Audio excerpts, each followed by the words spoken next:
तान्या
को उन आदमियों के हवाले कर देता है जो तान्या के साथ बुरा करने वाले थे और कहता है, तुम लोग इसके साथ भी वही करोगे जो मेरी बीबी के साथ सोचा था। अगर नहीं किया तो तुम लोगों की जिंदगी बद से बदतर हो जाए, मैं इसका पूरा ध्यान रखूंगा। सनाया ये सुनकर डर से कांपने लगती है और बोलती है, नहीं, आप मेरे साथ ऐसा नहीं कर सकते। मुझे माफ कर दो संजय, मैं सूरज की बातों में आ गई थी, प्लीज मुझे माफ कर दो। ये बोलकर जोर जोर से रोने लगी।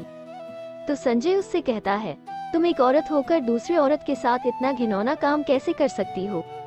अब तुम भी वही महसूस करो जो मेरे सही समय पे ना आने पर अभी तान्या महसूस कर रही होती। ये कहकर संजय बाहर निकल आता है।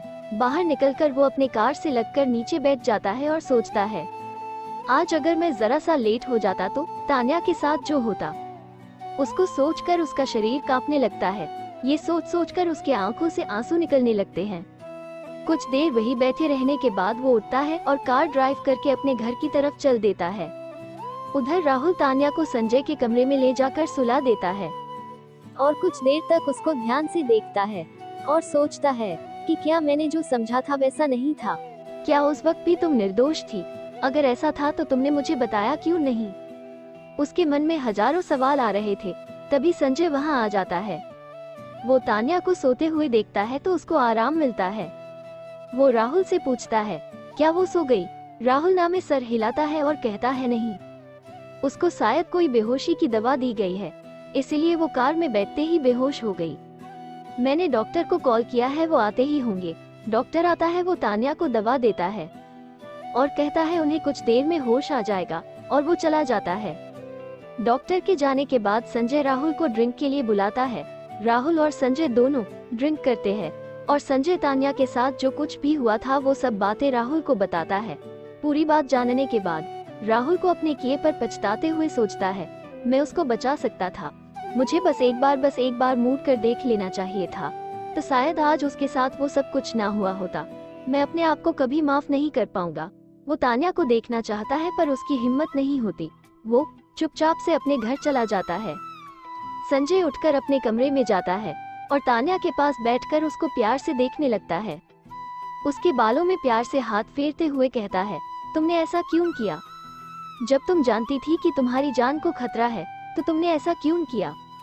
आखिर ऐसी भी क्या बात थी जो तुम बिना सिक्योरिटी के ऑफिस से बाहर निकल गई? जो तुम्हें अपने जान की भी फिक्र नहीं की। वो धीरे धीरे झुकता है और तान्या के माथे को चूम लेता है।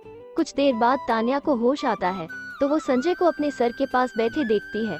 संजय तान्या को जगह देखकर उसको पानी लाकर देता है और सोफे पर सोने के लिए जाता है।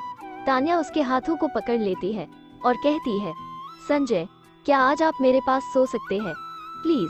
संजय अपना सर धीरे से हाँ में हिला देता है और तान्या के बगल में लेट जाता है। उसके दिल की धड़कनें तेज हो जाती है। वो पहली बार तान्या के बगल में सो रहा था। उसे तान्या के शरीर की खुशबू आने लगती है।